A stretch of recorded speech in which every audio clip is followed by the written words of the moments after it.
What got you into ghost hunting in the first place? And how old were you when you? Is this something you've always been interested in, or at an older age? Well, yeah. Well, okay. The weird thing about Scott and I finding each other later in life because of all this is that when I was a child, I would hear them. It used to, I'd be in bed and I felt like you could hear like I was hearing radio waves or something, and I would hear like this talking, but I could never understand it. I never told my mom, and I didn't know what it was. Well, anyway, and sometimes I would hear my name, like just they'd right past. Anyway, so I could hear them. And then Scott was able to, they used to torment him. And so he, at some point, decided he was going to grab a camera and try to get photos of them, and he did. So, but after my mother's death, I decided that I had this, I was with her, and it was weird. I mean, it was like totally real. I mean, like an astral travel thing, but I wasn't here, and we were somewhere in between. And I saw her, we had a conversation, and after we were done, she said she had to go, and I felt myself being sucked away from her, and just like, like I was falling out of I just sucked away like a vacuum cleaner. And then I just hit the bed. And then after that, I'm like, okay, I felt better about my mom being gone, but I thought, you know what? Death is not black and white. Most people are taught that, especially through religion. I mean, I was raised Catholic and, whatever, but it's not. It's just not. It's just not heaven and hell. There's a lot of things in between. And outside of that realm, there's other things. And so I just dove into trying to understand, death, pretty much. And with that, I started recording, and I recorded death. I mean, that's how it started. This guy that had just died, because when you die, your conscious mind goes with you. So I was getting his conscious mind, I was getting his accident replayed in his mind when the first time that I heard him. I mean, I knew who he was. I didn't know him personally, but I mean, I knew who he was. He was actually the son of a pastor of a huge church in Riverside, California. But anyway, but yeah, so that's what got me started. And the fact that I was communicating, not just with, but then I started communicating with other spirits, just crazy stuff, like the elders and like what's going on. I'd hear conversations. And so I learned a lot. Then I wrote a book. Oh, I do have a book. Yeah, well, wait, see now how we have to prod stuff out of you. Come on. Okay, what is the name of the book and where can they find it? Okay, it's called Paranormal Noise. Okay. And you can get it on Amazon. You can find it, pretty much. Yeah. I mean, Amazon's probably the best place. I would never send you to the publisher. So, but yeah, it's called Paranormal Noise. Listen Beyond the Silence is the whole thing, but it's Paranormal Noise. Is type my name in, Marco Santucci, Paranormal Noise, and, pull it up on Amazon. But yeah, and that was before Darklands. I wrote that before I even knew Scott. Oh, wow. And it was 8 months eight and a half months of recording every single day, and things that happened with spirits, that communicated with me, the things that they told me, and just all the things that I learned. Spirits would follow me, just crazy stuff. It's pretty entertaining. So anyway. Well, but, I can honestly tell you, I mean, you got to be careful too, because I have a guest that's been on my show several times, and she's a psychic. Mm-hmm. And she said that there's been times where, she was with a client, and, the client would leave, and whatever it was with that client, that evil entity was now transferred to her. And one time her and a priest and somebody else was doing a cleansing in a house, and she ended up going home, and all of a sudden, out of the blue, she would get like scratch marks appearing on her. And her boyfriend, her boyfriend thought, hey, something is strange here with her, till he saw it right in front of his eyes, that a big long scratch appeared, and then it started bleeding right in front of him. So, I mean, you got to be really careful what you do out there, because you could bring something home. It could be worse than a mother-in-law or anything like that. I can guarantee you that. Yeah, bad stuff happens, but so far, I've been okay, so far. But yeah, Scott's been scratched before, but not me. They never bother me. So far. Okay. They're always cool to me. But yeah, you never know though, right? You never know. Anyway, we're going to have to wrap this up again. Tell everybody, Sure. Facebook or tell everybody how they can find you one more time. Okay. You can, I have a Facebook. So it's Marco Santucci. So MarcoSantucci. I've got a Facebook. I got an Instagram, all that crap. Darklands Paranormal has a Facebook. So, and that website is just darklandsparanormal.webs.com. The book's Paranormal Noise, and written by me. And that's it, I'm pretty sure, for now. Okay, sir. Well, if you're out there, and you're interested in this image, go out and check it out. And, even message me. I like to get your feedback. Hey, it's been really nice having you on the show. And, at least we didn't turn you away. Yeah, I appreciate that. That's why I had to jump on it. I got to talk to somebody about it, right? Oh, you do. You do.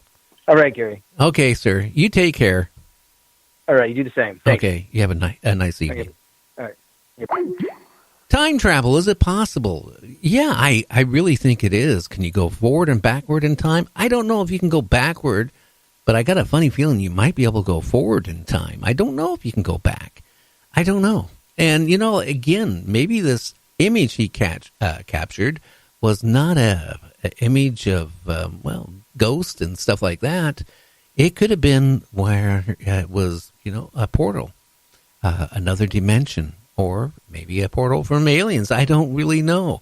Or something that happened long before that library was built.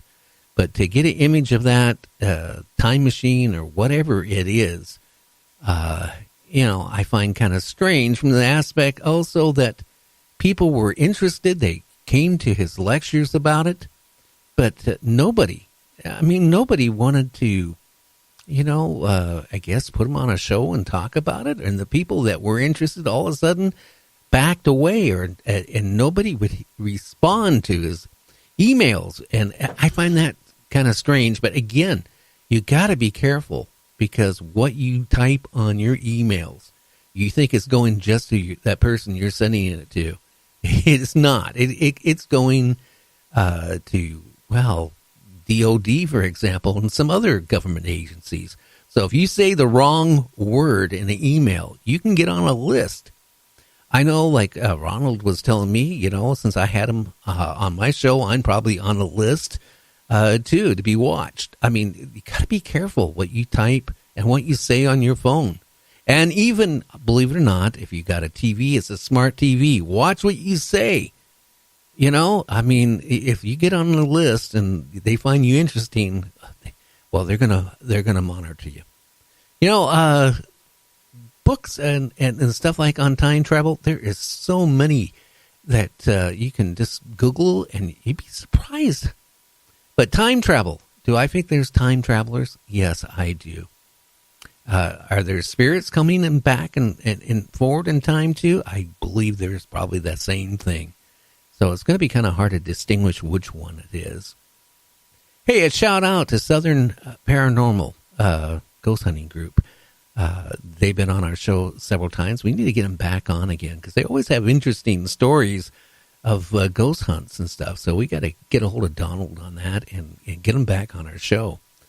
Anyway, I'm going to wrap out of here. Like I said, during the summer months, the last couple weeks of August, I've been trying to cut the show down a little bit shorter in time, just so I can enjoy, the summer a little bit with the family. But in September, we're going to be back on to our 2-hour show, Monday through Friday. The Paranormal Lawyer on Saturdays from 7 to 10. This Saturday, you do not want to miss it. He has a guest who's a world-renowned expert on the assassination of JFK. You don't want to miss it, because there's going to be a lot of new stuff brought out about the assassination, how many people maybe were involved with it, and who they were. So it's going to be a good 3-hour show.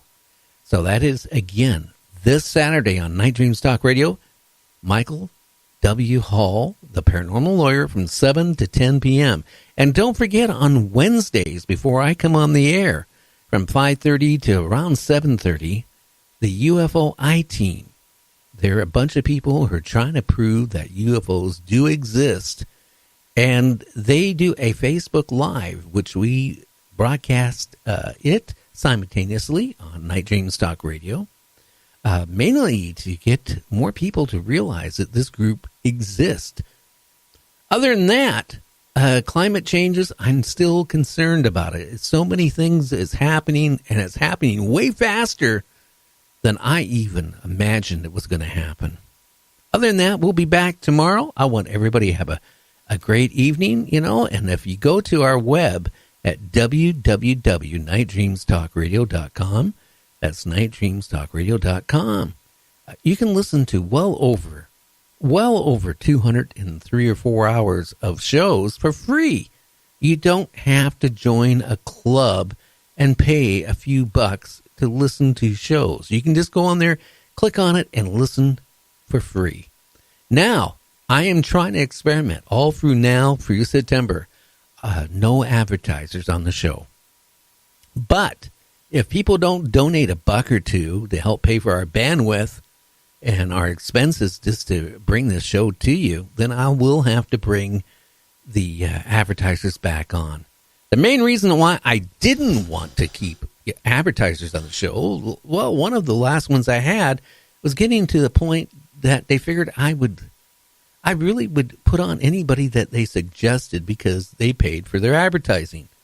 Well, you know what? I don't want anybody dictating to me who I can have on my show as a guest, or in the other case, who I cannot have on my show.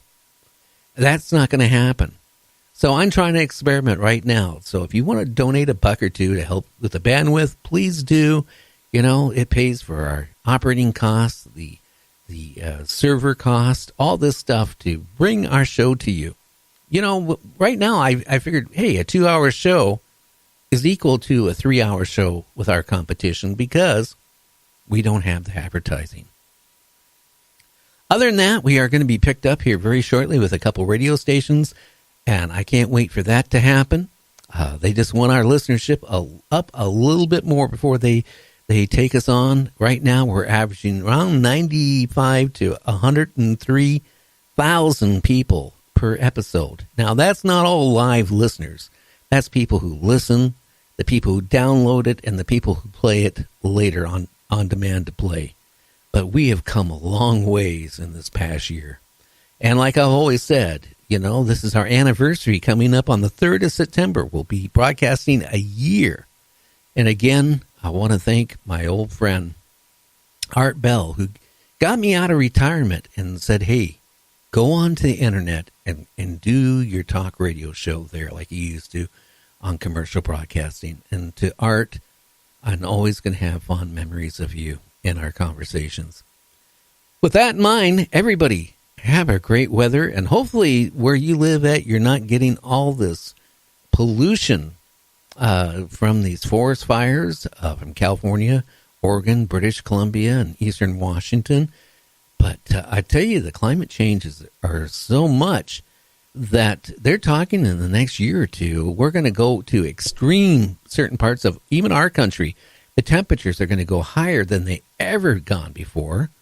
And then in the winters, we're going to have not just a rainstorm, but we'll have like monsoon rains that last for maybe weeks at a time. That is scary.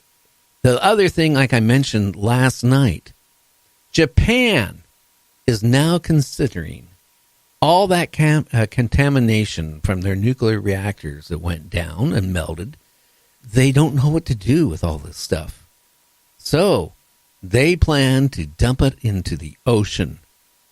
Now, I don't know about you or me, but if I eat my halibut or, my salmon or lobster, I don't want to glow in the night.